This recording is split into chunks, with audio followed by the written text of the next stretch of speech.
Dr. Marchangisi here through Science Moment. Today we're going to talk about how to cheat on find the 12 differences in these two images, right? This is a standard game that people like to play. You take two cartoons or two real images and you modify one or the other, and you have to look back and forth and try to figure out which where are the 12 or however many differences there are. So let's just give you, here's an example on the screen, and there's a gazillion of these. And there's a variance on them as well, like this one where you're asked to find the number that's different. And it's a similar kind of skill or thing that you have to do. Now there's a simple trick that relies on our binocular vision. And it just requires that you do what you do when you're looking at stereograms. When you look through the page, and let's go back to the first one, if you're able to look through the page, look through the screen to make those two images split. And as you look through the screen, they're going to, each of them are going to become double vision in some sense. And then you're going to take, what you'll then try to do is now you've got two images of everything. And so you want to take the middle images and overlap them. That way you're overlapping sort of the left one with the right one in alternate eyes, and then you'll create like a stereogram. But what you're really doing in this case, because there is no stereo information, 3D information in it, all that you're going to see is popping out in your vision. You'll see just the 12 or so, or in this case 10 cases that are different from left to right. So let's just try it yourself. You just look through the screen. Once you do so, you're going to get double images. But of course, there's already two images, so you'll see four images. You want to take, in some sense, the easiest to match doubles and bring them together. So what you have now is your left eye is seeing the left version, or right version, depending on it, and the right version is seeing the other. Each eye is now getting the alternate version of what was shown to you, rather than when you just stare at one versus the other, in which case both eyes are getting the left version or both eyes are getting the right version. And when you do this, if you do this well, you are going to see the 10 differences pop out immediately. Right? Now, and it'll be immediately salient. You'll just know exactly where they are. And let's focus on the phenomenology of that in just a minute. But let's now look at the case where we're asking for the number to pop out. So in this other screen, you have all of these 23s, and the question is, where's the 32? Really hard to find. But if you just do this again, and it doesn't matter which one. Now, when you make a double image, you're going to end up with whatever, instead of there being 200 of these things, you're going to end up with 400. All that matters is that as you look through the page, some of those columns are going to start to overlap with other columns, and one of those columns is going to have some other number, the 32 in it, and it's going to be overlapped with the 23, and it's going to suddenly pop out. If you can do this, you'll see it immediately. You won't have to scan the whole thing to find it. All right, so that's the trick. You can do this as long as you can get good at these kinds of stereo, looking through the page. Then they'll overlap and immediately all the differences will pop out. And you're utilizing your human ability to see through stuff. This is a discovery I'm not going to get into here. It's a discovery of mine going back to, 2005-ish, somewhere around there, 2006-ish, concerning why we evolved forward-facing eyes. And for hundred years, people thought it has something to do with being predators.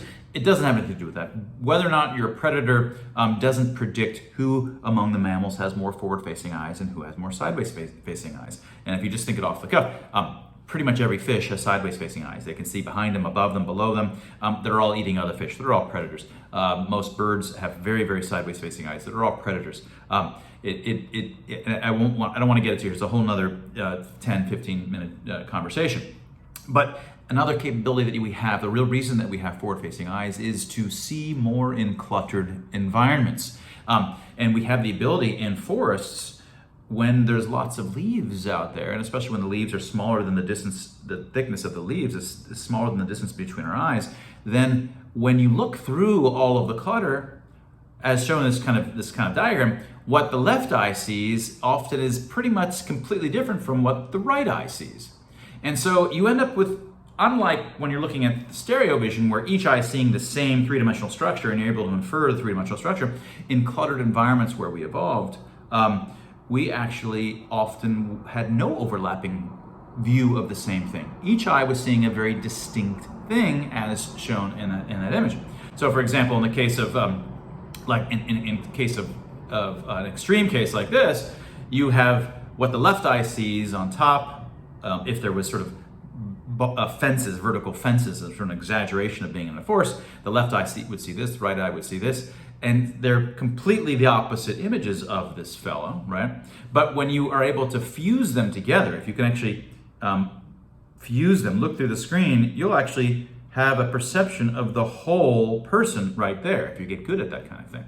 And you'll see everything, but you'll also simultaneously perceive there to be a fence that's semi-transparent through which you're seeing the entire guy. Right? Now, a more general case would be when there's leaves or clutter in front of you, and this happens all the time. You just hold your hand in front of yourself, or just let's say one finger, you can look at the world beyond it, your finger will split into two. Each finger will be rendered as semi-transparent through which you see the world beyond. This is a capability we generally have. You can just put all of your fingers up and pretty much you'll see almost nothing missing beyond your fingers, and all of your fingers will be doubled and rendered as semi-transparent. This is a general capability that we have because that is why we evolved forward-facing eyes. They swivel forward because it allows you to see much more in cluttered environments by virtue of that capability, which, again, I'm not going to get into the details there. But it's us using that trick to beat these, find the differences in these diagrams.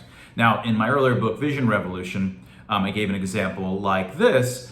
This is just showing a monocular view. If you were a single-eyed person, you lost an eye, then trying to be a sniper, let's say, and looking through to see this house, you can't see very much of the house. But what I've done in this next image in Vision Revolution is you have the same image, but it's just you're getting a left and right eye view of it.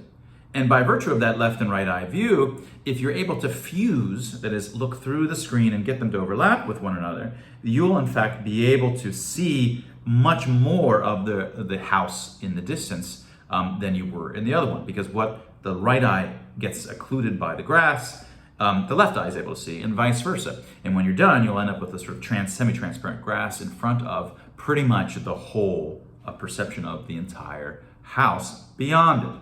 And that was your science moment. If you're interested in why we see the way we do, get a copy of my second book, Vision Revolution. It's a bestseller. It is a lot of fun. It covers things like this: why we evolved forward-facing eyes, why we see in color, how we came to read, and letters evolved to look like nature, why we see illusions. Lots of fun things like this. And that was your science moment.